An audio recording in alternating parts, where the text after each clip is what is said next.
नमस्कार साथियों, आपका बहुत बहुत स्वागत है आपका अपना YouTube चैनल टीचिंग मित्रा पे। तो दोस्तों, आज हमारा ये वीडियो काफ़ी महत्वपूर्ण होने वाला है। आज हम इस वीडियो में सीटेट के सिलेबस और न्यू एग्ज़ाम पैटर्न के बारे में डिस्कशन करने वाले हैं। तो दोस्तों, यदि आप हमारे इस YouTube चैनल पे नए हैं तो एक बार सब्सक्राइब करके बेल आइकन ज़रूर दबा लें, जिससे आपको हमारी हर नई और लेटेस्ट वीडियो की नोटिफिकेशन आप तक मिलती रहे और आप अपने दोस्तों में शेयर करें, ताकि आप तक तो हमारी वीडियो पहुँचे ही और आपके दोस्तों तक भी हमारी ये वीडियो की नोटिफिकेशन मिलती रहे। तो आइए अब हम सीटेट के सिलेबस और न्यू एग्ज़ाम पैटर्न पे डिस्कशन करते हैं। सीटेट दिसंबर 2022 इसका एग्ज़ाम पैटर्न क्या है, इसमें कौन कौन से विषय पूछे जाते हैं, इसका सिलेबस क्या है, इन सभी पे हम विस्तार से चर्चा करने वाले हैं। तो साथियों, सीटेट 2021 से अपना एग्ज़ाम ऑनलाइन मोड में कंडक्ट करवा रही है। तो जाहिर सी बात है कि अब अगली एग्ज़ाम भी ऑनलाइन सीबीटी के माध्यम से ही होगी। और सीटेट ने एक नोटिफिकेशन दिया है जिसमें साफ साफ बोला है कि सीटेट दिसंबर 2022 में एग्ज़ाम कंडक्ट करवाएगी और उम्मीद है कि अगस्त और सितंबर तक आप लोगों का फॉर्म अप्लाई करवाया जाएगा। तो दोस्तों, इसमें एग्ज़ाम का पैटर्न हम देखते हैं। Total number of question 150 question इसमें रहते हैं और प्रत्येक क्वेश्चन एक एक नंबर का रहता है, अर्थात 150 मार्क्स का ये टोटल रहता है। इसमें स्टूडेंट को एग्जामिनेशन टाइम ड्यूरेशन 2.5 घंटे 150 मिनट का दिया जाता है और सभी क्वेश्चन एमसीक्यू अर्थात बहुविकल्पीय होते हैं। बहुविकल्पीय होते हैं।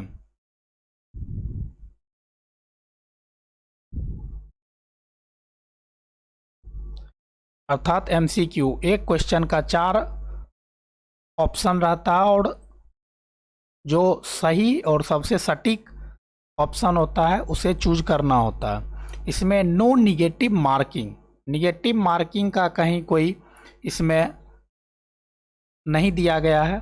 और नॉर्मलाइजेशन प्रोसेस, हालांकि एग्ज़ाम इसमें कई शिफ्ट में कराई जाती है, लेकिन इसमें नॉर्मलाइजेशन की कोई प्रक्रिया नहीं कराई जाती है, क्योंकि इसमें जो रिज़ल्ट दिया जाता है उसमें मेरिट बनाने की कोई प्रक्रिया नहीं है, क्योंकि ये डायरेक्ट सिर्फ आपको एक पास का प्रमाण पत्र देती है, जिस कारण इसे नॉर्मलाइजेशन करने की कोई आवश्यकता नहीं है। Mode of examination online computer based test के माध्यम से होता है, अर्थात ऑनलाइन आपको तैयारी भी करना है और एग्जामिनेशन से पहले आपको ऑनलाइन टेस्ट देकर खुद से प्रैक्टिस कर लेना है कि 150 क्वेश्चन जो हम सॉल्व करेंगे वो 2.5 घंटे में हम सॉल्व कर पाते हैं कि नहीं, क्योंकि जो भी इसमें पेडागोजी का क्वेश्चन होता है वो थोड़ा लंबा होता है, उसका लैंग्वेज थोड़ा ज़्यादा बड़ा होता है, आपको पढ़ने में टाइम ज़्यादा देना पड़ता है। तो वहाँ पे टाइम का टाइम का बहुत बड़ा इशू रहता है। यदि आप हर सेक्शन में ज़्यादा टाइम देंगे तो फिर लास्ट वाला सेक्शन आपसे छूट जाएगा, या फिर इसके लिए आपको पहले से ऑनलाइन टेस्ट बहुत ही ज़रूरी है, तभी आप सभी क्वेश्चन को आसानी से सॉल्व कर पाते हैं। अब देखिए इसमें क्वालिफाइंग क्राइटेरिया इसमें जनरल कैंडिडेट के लिए 90 नंबर लाना है और ओबीसी कैंडिडेट के लिए 83 मार्क्स लाना है। हालांकि आप इसमें आउट ऑफ 150 में आप जितना मैक्सिमम लाते हैं उतना ही आपका इसमें फ़ायदा होगा। ये एक बेस है। इसके आगे आप सीटेट के अलावा DSSB, उसके बाद सेंट्रल स्कूल आता है, केंद्रीय विद्यालय, उसके बाद UPTET, MPTET, रीट, इन सारी एग्जामिनेशन में इसका भी बहुत बड़ा महत्वपूर्ण रोल है, जो कि ये एक बेस है और इससे जुड़ी हुई इन सभी एग्जामिनेशन जुड़ी हुई है। तो इसलिए आपको मैक्सिमम से मैक्सिमम मार्क्स लाना है। और इसमें बिहार सरकार जो नियमावली ला रही है उसमें सीटेट में आपका जितना ज़्यादा अधिक प्रतिशत मार्क्स होगा, सीटेट में जितना प्रतिशत मार्क्स होगा उसका 60% मार्क्स आपको मेरिट में लेगी। तो ये भी एक बहुत बड़ा फ़ायदा है इसमें। तो इसलिए आप कोशिश कीजिए कि जितना अधिक से अधिक इसमें स्कोर कर पाते हैं। अब आइए हम सिलेबस पे चर्चा करते हैं। सिलेबस यहाँ पे पेपर 1, इसमें 2 पेपर होते हैं, पेपर 1 और पेपर 2। पेपर 1 जो है सो 1 to 5 के लिए होता है। इसमें 6 to 11 ईयर्स के बच्चे को ध्यान में रख के इस विषय को लिया गया है।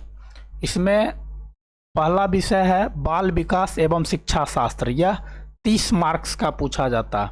हालांकि यह 30 मार्क्स का है, लेकिन इसको ठीक प्रकार से तैयारी करने के बाद आपको अन्य सारी विषय जो है इन सभी के पेडागोजी सेक्शन में आपको काफ़ी सहायता मिलती है। अर्थात आप बाल विकास और शिक्षा शास्त्र को ठीक से पढ़ लेते हैं तो उधर आपका 90 नंबर की तैयारी आपको यहीं से हो जाएगी। तो ये बहुत बड़ा इम्पोर्टेंट है, अर्थात इसको कह सकते हैं ये बहुत बड़ा VVI है इसमें। अब इसमें दूसरा सब्जेक्ट पर्यावरण एवं शिक्षा शास्त्र। इसमें 15 और 15 नंबर का 2 सेक्शन है। इसमें पर्यावरण से रिलेटेड कंटेंट 15 नंबर में पूछे जाते हैं और 15 नंबर में इसमें पेडागोजी पूछे जाते हैं। तो इसका कंटेंट जो है सो क्लास 3 to 5 का NCERT समरी पूछा जाता है। इसी प्रकार गणित एवं शिक्षा शास्त्र, इसमें भी 2 सेक्शन है, 15 मार्क्स और 15 मार्क्स। 15 मार्क्स का कंटेंट पूछा जाता है और इसमें 15 मार्क्स का पेडागोजी पूछा जाता है, जो कि शिक्षण आप बच्चे को कैसे करेंगे उससे रिलेटेड है। अब इसमें लैंग्वेज पेपर, इसमें 2 लैंग्वेज आपको चूज करना है और दोनों अलग अलग होना चाहिए। ऐसा नहीं कि आप दोनों समान लैंग्वेज चूज नहीं कर सकते हैं। अब आप पे डिपेंड करता है कि आप फर्स्ट लैंग्वेज हिंदी रखते हैं तो दूसरा लैंग्वेज संस्कृत रखते हैं, या फिर फर्स्ट लैंग्वेज इंग्लिश रखते हैं दूसरा हिंदी रखते हैं, उर्दू, बंगला, ये बहुत सारा इसमें लैंग्वेज है। तो इसमें जैसे हम हिंदी को मानकर बता रहे हैं, इसमें हिंदी का 15 और 15 ये भी 2 सेक्शन में है। 15 में इसका पैसेज प्लस ग्रामर रहता है, और इसमें 15 नंबर का जो है पेडागोजी पूछा जाता है।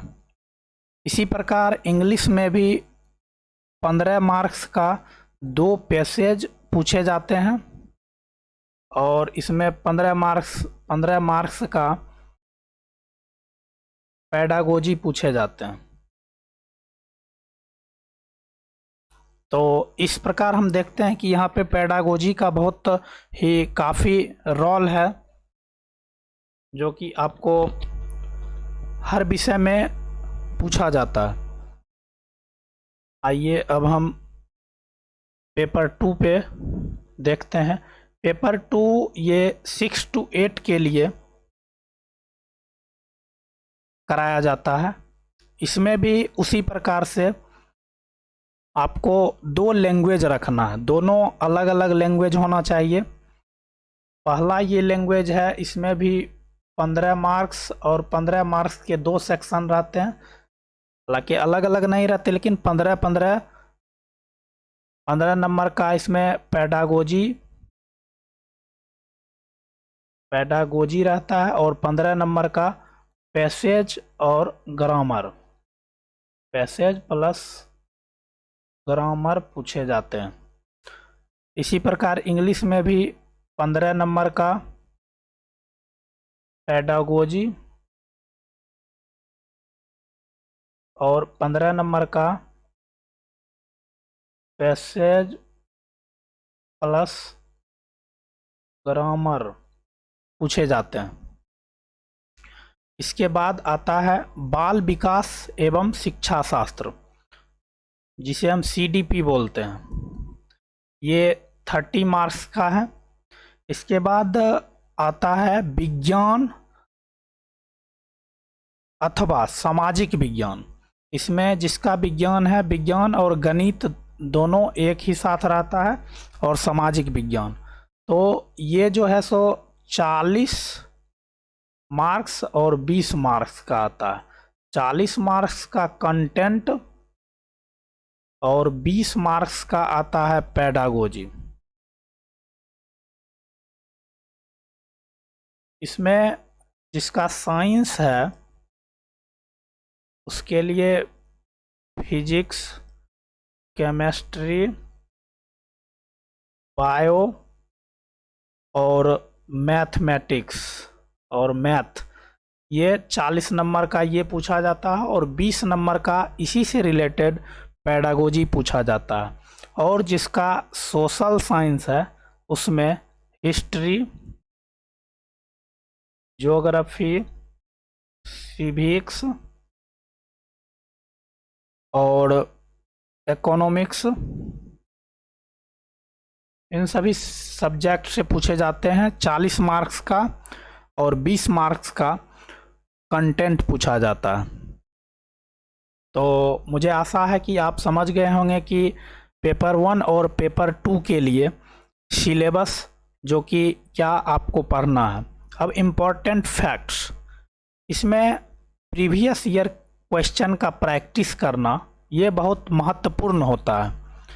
प्रीवियस ईयर क्वेश्चन बनाने से आपको ये पता चलेगा कि पिछले जो कई शिफ्टों में ऑनलाइन एग्ज़ाम हुए हैं और कई वर्षों में जो ऑफलाइन एग्ज़ाम हुए हैं, तो उसमें किस टाइप का क्वेश्चन बन रहा है, वो कितना ट्रेंड चेंज किया है। इस बार पिछले दिसंबर 2021 में जो एग्ज़ाम हुआ उसमें कितना कुछ बदला गया है, ये सभी बातें आपको स्पष्ट रूप से उसमें नज़र आएगी। तो इसके लिए प्रीवियस ईयर क्वेश्चन का प्रैक्टिस करना बहुत ही महत्वपूर्ण है। इसके लिए आप ऑनलाइन टेस्ट दे सकते हैं और प्रीवियस ईयर का क्वेश्चन बैंक, प्रीवियस ईयर का क्वेश्चन बैंक ले सकते हैं। अब रहा मॉक टेस्ट, क्योंकि ऑनलाइन जो है आपकी वो एग्ज़ाम ऑनलाइन होगी, इसलिए मॉक टेस्ट आप मोबाइल एप्लीकेशन के द्वारा सीटेट के वेबसाइट पे आप दे सकते हैं, या फिर आपके पास पीसी है तो उससे सीटेट के वेबसाइट से आप दे सकते हैं। हम अगली वीडियो में आपको बताएंगे कि सीटेट के वेबसाइट पे कैसे आप मॉक टेस्ट दे सकते हैं। उसके बाद डेली रिवीजन ये बहुत ही महत्वपूर्ण है, क्योंकि आप डेली रिवीजन यदि नहीं करते हैं तो आप धीरे धीरे भूलने लगेंगे, और यदि आप भूल गए तो फिर आपको वहाँ पे कन्फ्यूजन आ जाएगा कि अब मुझे यहाँ पे क्या करना है। तो एक बार फिर हम आपको बता देते हैं कि ये जो सिलेबस है उसमें क्या कैसे है। पेपर 1 और इधर पेपर 2, सीडीपी इसमें भी है, सीडीपी इसमें भी है। अब 2 नंबर में इसमें है ईवीएस इन्वायरमेंटल, 3 नंबर मैथ, और 4 और 5 में लैंग्वेज पेपर। आप हिंदी लेते हैं तो हिंदी और इंग्लिश, ये सभी 30-30 नंबर के होंगे।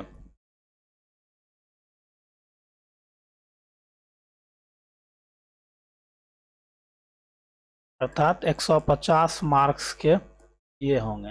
अब इसमें सीडीपी हो गया, उसके बाद हिंदी, उसके बाद इंग्लिश, उसके बाद 4 में साइंस या सोशल साइंस का 60 मार्क्स, और इसका 30 मार्क्स, इसका भी 30 मार्क्स, इसका भी 30 मार्क्स। ये 150 मार्क्स के होंगे, और 2.5 घंटा आपको टाइम दिया जाएगा। तो मैं आशा करता हूँ कि आप लोगों ने सिलेबस को अच्छी प्रकार से समझ गया होगा। एक मोटिवेशनल लाइन है, किताब इंसान को बुद्धिमान बनाती है, किताब इंसान को बुद्धिमान बनाती है, पर शिक्षा इंसान को जीना सिखाती है। शिक्षा एक प्रकार का ऐसा कला है जो इंसान को ज़िंदगी जीना सिखाती है। तो आपको यह वीडियो कैसा लगा कमेंट करके हमें ज़रूर बताइएगा, और हमारे इस वीडियो को लाइक और शेयर ज़रूर कीजिएगा, और यदि आप नए हैं तो हमारे इस यूट्यूब चैनल को सब्सक्राइब ज़रूर कर लीजिएगा। तो मिलते हैं हम आपसे अगली वीडियो में, तब तक के लिए बाय बाय, टेक केयर।